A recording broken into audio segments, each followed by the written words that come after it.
5주차 이수필의 구성과 전개법, 문화평론가 이현우 교수. 1. 기승전결과 자유로운 흐름. 수필을 구성하는 대표적인 방식 중 하나는 기승전결입니다. 이 구조는 고대 중국의 시가 이론에서 출발하여 동양 문화 전반에 깊이 스며들었습니다. 기승전결의 기는 서두로 독자가 이야기에 몰입할 수 있도록 상황을 설정하고 분위기를 조성합니다. 승은 본격적으로 사건이나 생각을 전개시키는 단계이며 저는 분위기나 흐름을 전환하여 긴장감을 조성합니다. 마지막으로 결은 모든 갈등이나 논점을 정리하며 이야기를 마무리합니다. 기승전결의 장점은 글을 읽는 이로 하여금 이야기에 쉽게 몰입하게 하며 흐름을 예측 가능하게 만들어 단정감을 제공합니다. 그러나 이러한 구조는 때로는 글을 지나치게 규격화시키는 단점도 내포합니다. 특히 현대 수필에서는 정형화된 틀을 거부하는 움직임이 강하게 나타나고 있습니다. 이에 반해 자유로운 흐름은 정형을 거부하고 생각과 감정이 자연스러운 연쇄를 중요시합니다. 자유로운 흐름은 일상에서의 순간적 인상,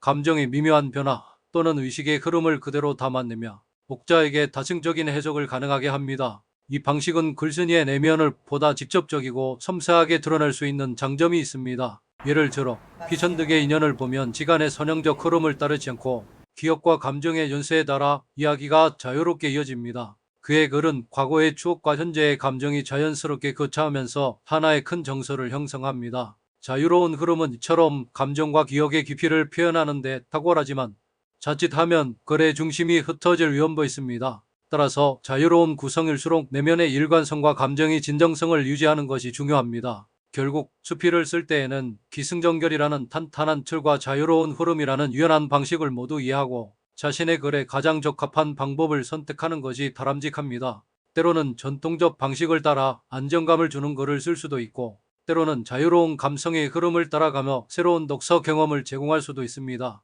이 이야기의 연결성과 개연성. 수필이 독자의 마음에 오래도록 남기 위해서는 이야기의 연결성과 개연성이 반드시 확보되어야 합니다. 이야기의 연결성은 문장과 문단 사이의 자연스러운 흐름을 의미합니다. 좋은 수필은 각 문장이 다음 문장으로, 각 문단이 다음 문단으로 미끄러지듯 이어집니다. 글을 읽는 동안 독자는 별다른 저항 없이 자연스럽게 이야기 속으로 빨려 들어가야 합니다. 연결성을 확보하기 위해서는 각 문단의 끝에서 다음 문단의 시작을 암시하는 방식이 효과적입니다. 예를 들어 한 문단이 과거의 기억을 떠올리는 데서 끝났다면 다음 문단은 그 기억이 현재에 어떤 영향을 미쳤는지를 이야기함으로써 자연스럽게 이어질 수 있습니다. 이러한 작은 디테일들이 글 전체를 단단하게 묶어주는 시리대입니다. 개연성은 이야기 전개 과정의 설득력을 말합니다. 독자가 글을 읽으면서 왜 이런 일이 일어났지? 라는 의문을 갖게 하지 않고 이야기의 흐름이 자연스럽게 이해되도록 해야 합니다. 아무리 사소한 일상의 사건이라도 그 안에는 원인과 결과가 있어야 하고 감정의 변화에도 합리적인 이유가 있어야 합니다. 이에 인순의 수필이 기다리는 행복은 일상의 작은 순간들이 어떻게 마음의 변화를 가져오는지를 섬세하게 포착합니다. 아침 해절에 물든 창가 정원을 가꾸는 순간 지나가는 바람의 냄새, 이처럼 사소한 일상도 치밀한 연결성과 개연성을 갖추어 서술할 때 글은 단순한 기록이 아니라 깊은 울림을 주는 작품으로 거듭납니다. 따라서 수필을 쓸 때는 단순히 생각나는 대로 글을 적는 것이 아니라 글 속 모든 장면과 감정의 연결고리를 세심하게 설계해야 합니다. 독자가 글을 읽으며 자연스럽게 고개를 끄덕이게 만드는 것, 그것이 연결성과 개연성의 힘입니다. 3. 좋은 글의 논리적 전개. 감성에 치우치기 쉬운 수필에서 논리적 전개는 더욱 중요합니다. 논리적 전개란 글쓴이의 생각과 감정이 무작위로 나열되지 않고 독자에게 명확하고 일관되게 전달되도록 구조하는 것을 의미합니다. 좋은 논리적 전개를 위해서는 먼저 글의 주제를 명확히 해야 합니다. 나는 무엇에 대해 이야기하고 싶은가를 스스로에게 분명히 물어야 합니다. 주제가 정해지면 그 주제를 뒷받침할 경험이나 생각을 선택하고 그 선택된 소재들을 어떻게 배치할지 고민해야 합니다. 논리적 전개는 단순히 명확한 문장을 쓰는 것 이상의 작업입니다. 글 속에서 앞뒤 내용이 서로 긴밀히 연결되어야 하며 하나의 생각이 다음 생각으로 자연스럽게 넘어가야 합니다.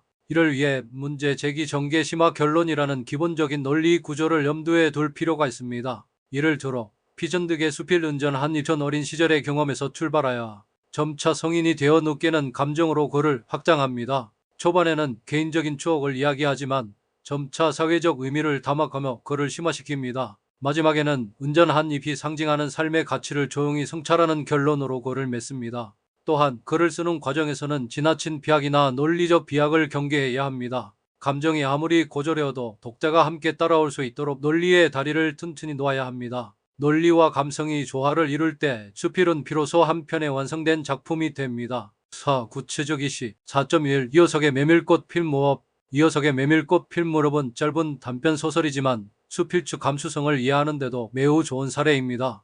이 작품은 기에서 배경과 인물을 설정하고 승에서 사건을 전개하며 전에서 감정적 전환을 맞이하고 결에서 모든 것을 조용히 수습합니다. 메밀꽃 핀기를 배경으로 한 이 글은 이야기의 자연스러운 연결성과 뛰어난 개연성 그리고 논리적 전개를 통해 독자의 감정을 끌어올립니다. 4.2 이태준의 달밤 이태준의 달밤은 가난한 소년과의 만남을 통해 인간애를 그려낸 수필적 작품입니다. 이야기의 흐름이 간결하면서도 섬세하게 전개되며 기승전결을 갖추고 있습니다. 사건이 과장되지 않고 감정의 흐름도 무리 없이 이어집니다. 그를 통해 전달되는 따뜻한 메시지는 논리적 전개 위에 감성적 어원을 더합니다. 4.3 피전득의 인연 인연은 자유로운 흐름의 수필로 시간의 순서나 사건의 논리보다는 감정과 기억의 연결에 중점을 둡니다. 여러 시간대를 오가며 과거와 현재를 교차시키지만 감정의 일관성이 흐름을 지탱합니다. 논리적 구조 대신 감성적 논리가 중심이지만 그 안에서도 독자는 뚜렷한 정서를 따라가며 감동을 느낄 수 있습니다. 이상으로 수필의 구성과 전개 방식을 공부했습니다. 과제입니다. 내가 지금까지 수필을 쓰면서 기승전결 방식 또는 서론, 본론, 결론 방식으로 글을 쓴 것이 있다면 밴드에 댓글로 남겨주시고 만약 없으시다면 내가 쓴 글을 태고해서 올려보시길 바랍니다. 일주 동안 고민하시면서 강의한 중심으로 써 보시기를 추천드립니다. 문학평론가 이현우 교수 드림